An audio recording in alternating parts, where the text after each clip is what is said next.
Hello বন্ধুরা, তোমরা কেমন আছো? আশা করছি সবাই ভালো আছো, আর আমিও খুব ভালো আছি।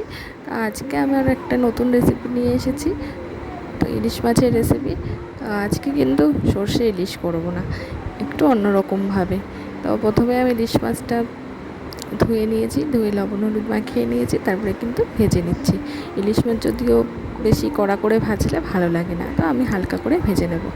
তো আজকে সর্ষে ইলিশ আমার যদিও খুবই ভালো লাগে, ফেভারিট বেশি।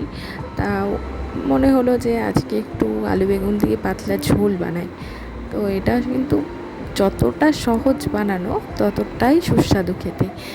তারপরে কিন্তু আমি আলুগুলোকে ভেজে নিলাম। আলুগুলো ভাজা হয়ে গেলে কিন্তু আমি বেগুনগুলোকেও ভেজে তুলে রাখবো।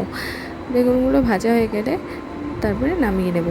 তারপরে কিন্তু ইলিশ মাছে খুব বেশি মশলা দিলে ভালো লাগে না, তাই জন্য মানে ইলিশ মাছ এমনই একটা মাছ, এমনিতেই ওর টেস্টটাই আলাদা, কোনো কিছু মশলা লাগে না। তবু আমি একটু জিরে আর কাঁচা লঙ্কা পেস্ট করে নিয়েছিলাম।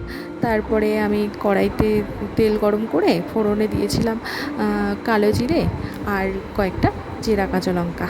তারপরে আমি মশলাটাকে দিয়ে একটু কষিয়ে নিয়েছি। মশলাটা কষানোর পরে আলু বেগুনগুলোকে ভাজা আলু বেগুনগুলোকে আমি দিয়ে দিয়েছি। তো লবণ হলুদ দিয়ে আর অল্প একটু জল দিয়ে আমি কষিয়ে নিয়েছি।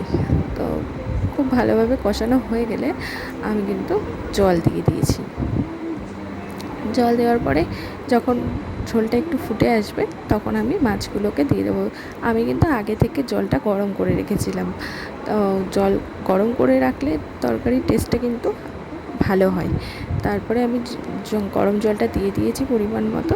তারপরে ঝোলটা ফুটলে তখন আমি মাছগুলোকে দিয়ে দিয়েছি। মাছগুলো দিয়ে দেওয়ার পরে কিছুক্ষণ রান্না করে নিয়ে তো আমার রেডি ইলিশ মাছ আলু বেগুন দিয়ে ঝোল। তো তোমাদের কেমন লাগে ইলিশ মাছ আলু বেগুন দিয়ে ঝোল? তো তোমরাও জানিও কিন্তু। আর আমার চ্যানেলে যদি নতুন হয়ে থাকো তো অবশ্যই কিন্তু ফলো করো, আর রান্নাটা যদি ভালো লেগে থাকে তাহলে কিন্তু লাইক কমেন্ট শেয়ার করো। এই যে আমার মাছের ঝোলের রান্নার ফাইনাল লুক, তো দেখতে তো খুবই সুন্দর লাগছে। তো খেতেও কিন্তু খুব টেস্টি হয়েছিল, বাড়ির সবারই খুব ভালো লাগছে। Tata, by.